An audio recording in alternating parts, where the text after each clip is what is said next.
அவன் அருளாலே அவன் தாள் வணங்கிப்போம். கருணை கடலே கந்தா போற்றி.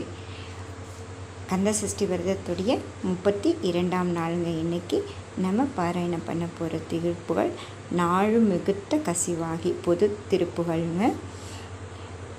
வாங்க எல்லாரும் சேர்ந்து பாராயணம் பண்ணலாம். நாளும் மிகுத்த கசிவாகி ஞான நிறுத்த மதை நாடும் ஏழை தனக்கு மனுபூதி ராசி தலைக்க அருள்வாயே கோலை பெருக்கு மதினாக பூணர் அழித்த சிறியோனே வேலை தனக்கு உசிதமாக வேலமலையிட்ட பெருமாளே. ஓம் முருகாசரணம். அதாவது தினமும் முருகனை நினச்சி மனமும் உளமும் மகிழ்ந்து அவருடைய ஞான நடனத்தை காண அருள் புரிவாயாக அப்படின்னு வேண்டதாங்க இந்த பாடல். முருகாசரணம்.